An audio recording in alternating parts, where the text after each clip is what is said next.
Fala aí, minha galera! Então, se você caiu aqui de paraquedas no nosso canal, não deixe de se inscrever. Vou logo pedindo um like logo no começo do vídeo. Então, ó, se inscreve aqui embaixo, ativa as notificações, dá like nesse vídeo porque é um vídeo muito bacana. Na aula de hoje, nós vamos falar um pouquinho aí sobre radioatividade. E essa aula, ela é uma aula curtinha, tá? Especialmente para você que aí do outro lado vai fazer Enem em breve. Então, por favor, não deixe de acompanhar essa aula e logo depois da vinheta, acompanha tudo que eu tenho para te dizer.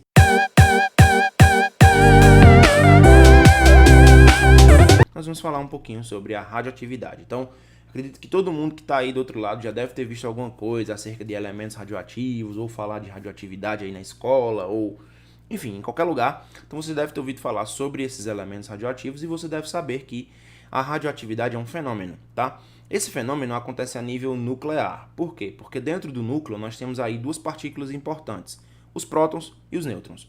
Os nêutrons, eles são partículas que não têm carga, enquanto os prótons são partículas que possuem carga positiva. Por que os nêutrons estão dentro do núcleo? Os nêutrons estão dentro do núcleo porque eles precisam dar duas características importantes. A primeira delas é o balanço de cargas, então ele evita que os prótons se choquem e aí tem uma força de repulsão muito grande. A segunda delas é dar o balanço de massa ao átomo, então o peso do átomo está diretamente ligado a essas características do nêutron. Existe uma característica importante nos elementos e aí em todos os átomos, é que para manter esses prótons e esses nêutrons dentro do núcleo, existe uma energia que os rodeia, chamada energia de rede. Então, quanto mais prótons e mais nêutrons você tem, maior deve ser a energia de rede para você manter essas partículas imersas dentro do núcleo, tá? Então, a radioatividade é a propriedade que os núcleos estáveis possuem de emitir partículas ou radiações eletromagnéticas para a partir daí se tornarem estáveis. Então essas partículas elas podem ser partículas físicas, como também podem ser partículas eletromagnéticas aí se comportando como ondas, tá bom? Então a radioatividade natural ela vai ocorrer com átomos que têm números atômicos maiores que 82, porém ela também pode ser artificial. Você pode fazer com que um átomo que não era radioativo passe a ser radioativo pela inserção ali de prótons ou de nêutrons dentro do núcleo e ele a partir desse momento se tornar estável, tá bom? Então a reação que ocorre nessas condições alterando o núcleo do átomo, ela se chama reação nuclear. Então ela é nuclear porque ocorre a partir do núcleo, tá bom? E aí as partículas que são emitidas a partir do átomo que é radioativo, elas são três: as emissões alfa, as emissões beta e as emissões gama. Cada uma delas tem uma característica específica. Então no caso das emissões alfa, são partículas constituídas por dois prótons e dois nêutrons, então ela tem massa, tem uma massa de 4, e eles são jogados para fora, né, em alta velocidade, para fora do núcleo instável. Como são partículas muito pesadas e positivas, elas têm um poder de alcance muito pequeno, tá bom? Então essas partículas elas são muito semelhantes ao átomo de hélio e por isso a representação delas é igualzinha. Então a alfa 4,2. Quando um átomo emite uma partícula alfa, ele vai obedecer ao que nós chamamos da primeira lei da radioatividade ou lei de Soddy. Então como é que a gente identifica essa lei? Quando um átomo emite uma partícula alfa, ele tem ali seu número de massa e seu número atômico alterado. O seu número de massa cai em 4 unidades, enquanto o seu número atômico cai em 2 unidades. Então ele vai sofrendo ali um processo de degradação nuclear, tá bom? Ele vai diminuindo ali as suas características, porque elas estão, não características, mas vai diminuindo ali seus números atômicos, porque seu número atômico e sua massa, porque ele vai emitindo partículas para o meio, tudo bem? É interessante lembrar que essas equações elas têm um balanço de massas. Então, se eu somar o número de partículas alfa que foram emitidas com a massa molecular do composto formado e igualar ao meu reagente, vou perceber que eles são idênticos, que eles são iguais, tá bom? Já nas emissões beta, são partículas mais leves, tá? Que são constituídas por cargas negativas, a representação dela é essa que vocês estão vendo, beta 0 menos 1, tá? E como não existe elétron no núcleo, né, ele é formado a partir de um nêutron. Então o nêutron ele consegue ali se desmembrar em cargas positivas e uma carga negativa para a formação de um neutrino. Então ele vai lá e forma um neutrino, tá? Essa carga negativa, como ela não tem massa, é o que dá a característica da partícula beta. E aí, quando um átomo emite partícula beta, ele vai obedecer à segunda lei da radioatividade, ou lei de Russell, né?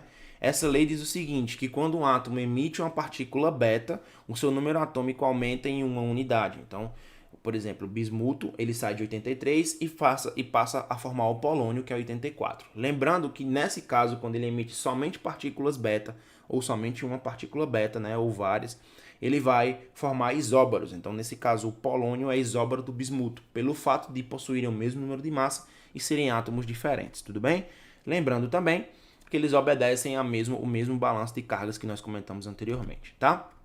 E por último, as emissões gama, que são aquelas emissões ligadas a ondas eletromagnéticas. Elas são partículas que não alteram a característica do átomo, mas nem por isso são partículas que deixam de ser importantes, tá bom? Então essas partículas têm representação 00 e são emitidas como ondas eletromagnéticas semelhantes à luz. Sabendo disso, essas partículas vão apresentar poderes de penetração diferentes. A partícula alfa tem um menor poder de penetração, pelo fato de ser mais pesada, então ela não consegue penetrar muito bem as superfícies. A partícula beta tem um poder de penetração intermediário, porque ela é um pouquinho mais leve do que a partícula alfa, mas a partícula gama tem um poder de penetração mais alto de todos. Então, isso é ocasionado pela característica da partícula emitida. Então, cada partícula, quando é emitida, pelo peso da molécula, elas acabam tendo ali pesos diferentes e características de penetrabilidade também diferentes, tá bom? E aí existe dentro da tabela periódica as famílias ou séries radioativas. Então é um conjunto de elementos que tem origem na emissão de partículas alfa e beta, resultando como elemento final um isótopo estável do chumbo. Lembrando que eu não coloquei as partículas gama, mas elas estão sendo emitidas ao longo do tempo também por essas substâncias radioativas, porque elas não alteram a característica da matéria, tá? Ou pelo menos a característica do átomo. Então existem algumas séries radioativas. Então, primeira série é a série do tório, tá? O primeiro elemento é o tório, o último elemento é o chumbo. O número de massa, a relação entre chumbo e tório, vocês vão ver decaindo dentro dessa série é 4 vezes N, tá bom? Onde N é um número atômico. E aí você vai seguindo netúnio, urânio, tá? E actina. Então são as principais séries radioativas que a gente vai encontrar. Dentro desse quesito, nós temos o que nós chamamos de período de semidesintegração ou período de meia-vida. Então, é o tempo necessário para que a quantidade da amostra radioativa seja reduzida pela metade. Então, imagine que no período inicial tinha massa inicial, ao passo que ocorreu uma meia-vida, sua massa cai pela metade. Ao passo que ocorreu mais uma meia-vida, sua massa cai pela metade e assim sucessivamente até quando essa massa chegar muito próximo de zero. Então, a gente pode dizer, numa expressão da seguinte forma, que se eu quiser calcular a massa final de um composto, né, obedecendo às meias-vidas dele, como é que eu faço? Massa inicial dividido por 2 elevado a x, onde x é um número de meias-vidas, ou seja, o tempo necessário para que sua concentração caia pela metade. E esse tempo varia de composto para composto, de tipo de substância radioativa para cada tipo de substância radioativa, tá bom? Então, se você quiser calcular o tempo em que isso aconteceu, você pega o número de meia-vidas, tá? E multiplica por P, que é o período que isso aconteceu, tudo bem? A quantidade de vezes que isso aconteceu, tá bom? As reações nucleares, elas também podem ser reações artificiais, como eu mencionei lá no começo. Esse processo a gente chama de transmutação artificial. É quando você ocasiona a formação de reações nucleares e esse processo gera um outro composto diferente. Cuidado para não confundir com a alquimia, né? A alquimia está ligado a processos de transformação de substâncias a partir da magia. Aqui não, aqui nós estamos falando de transformação de substâncias a partir de características nucleares artificiais. Tudo bem? E aí existe um processo chamado um processo de fissão nuclear, que é quando átomos muito grandes eles acabam se dividindo, né? E aí formando átomos menores. E isso essa reação de fissão é a reação que explica como acontece o funcionamento de uma bomba atômica. Então, por exemplo, eu tenho um átomo de urânio. Esse átomo de urânio é bombardeado por um nêutron, produzindo mais outros nêutrons e átomos menores, que vão bombardear assim novos átomos de urânio, que vão produzir átomos menores e liberando mais nêutrons e assim sucessivamente. Então nós dizemos que ocorreu uma reação em cadeia, e essa reação em cadeia é característico do processo de fissão nuclear. Assim como acontece fissão nuclear, pode acontecer o processo de fusão nuclear. Fusão nuclear é o contrário, é o processo pelos quais as estrelas conseguem produzir energia. Nesse processo de fusão nuclear, átomos menores são fundidos para formar aí, então, átomos bem maiores. Tudo bem? Gente, então era isso. Agradeço muito ter vocês aqui comigo. Agradeço muito por essa aula. Espero que tenha ficado algum aprendizado. Qualquer dúvida, volta na aula, anota lá no teu caderno, pausa o vídeo, verifica as informações que são importantes. Tudo bem? Então, a gente se vê num próximo encontro. Tchau, tchau.